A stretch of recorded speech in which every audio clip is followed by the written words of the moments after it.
One of the best apartment deals I ever bought came from an 80-year-old landlord who didn't understand rent control. Another came from a 20-unit building where the owner thought it was 50% vacant, but the manager was pocketing half the rent. Neither of those opportunities came from a recession, and they didn't come from interest rates. They didn't come from headlines. They came from people. And that's the part most investors miss. Most people believe opportunity shows up during recessions or when rates spike or when the news says the market is crashing. But markets create volatility. It's people that create the mispricing. We talk constantly about inflation. We talk about interest rates. We talk about recessions. But inflation doesn't list a building for sale. Interest rates don't call a broker. Recessions don't retire. Owners decide to sell. And when an owner decides, it's usually because something changed in their life. It's not because of a headline. And that's where your opportunities begin. When an apartment building sells, it's usually because something changed in the owner's life. Someone passes away, partner wants out, owner retires, someone relocates, or capital is needed somewhere else. These are transition moments, and transition moments create decisions. Not every sale is strategic. Sometimes it's pressure, debt strain, business losses, medical expenses, lifestyle strain. When financial pressure builds, the optimization stops, and owners don't reposition the asset, they simplify, and simplification usually means selling. When ownership becomes distant, control weakens. Rents go unverified, expenses creep up, and management is trusted without any oversight. And small problems become large ones. Distance doesn't just reduce involvement, it erodes performance. Let me give you a real example. We bought a fourplex from an owner who was about 80 years old and he was retiring. His broker misunderstood the rent control cutoff date, so the property was priced as if it were under rent control when it really wasn't. And that small regulatory misunderstanding created a large pricing gap.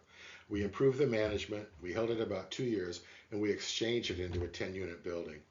That opportunity wasn't created by the market, it was created by retirement and inattention. We bought a 20-unit building from an owner who lived about an hour and a half away. He believed it was 50% vacant, but it wasn't. The manager was pocketing rents from 10 units, and because the reported vacancy looked so high, the seller assumed the building couldn't qualify for bank financing. So he had to carry the note himself. The building wasn't broken, the market wasn't bad, the owner was disconnected, and that misunderstanding created an extraordinary opportunity. Let me show you the other side of this. We owned a 20-unit building in Fresno, and it was more than 90 minutes away from where I lived. Over time, gang activity moved into the property, rent collection deteriorated during the recession, management became harder at a distance, and I fell one mortgage payment behind. A public notice triggered panic. A local rent group sent letters to tenants telling them not to pay, and at that point, the pressure compounded and we lost the building. That wasn't a market crash, that was distance, pressure, and stress all acting together. Many sales are emotional, and when fear takes over, optimization stops.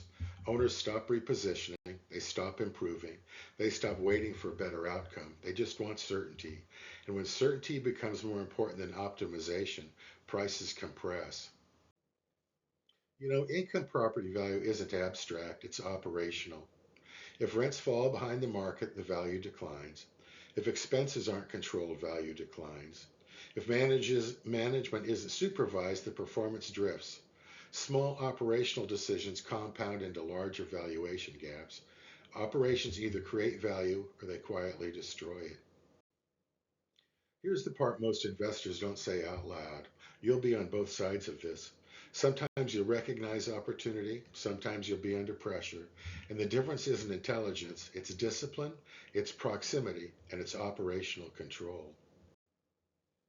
Your advantage isn't market timing. It's not waiting for a crash. It's not hoping for luck. Markets move, people misprice, and your advantage is awareness, it's competence, it's discipline. As long as people retire, as long as owners get tired, as long as someone mismanages something, opportunities will exist.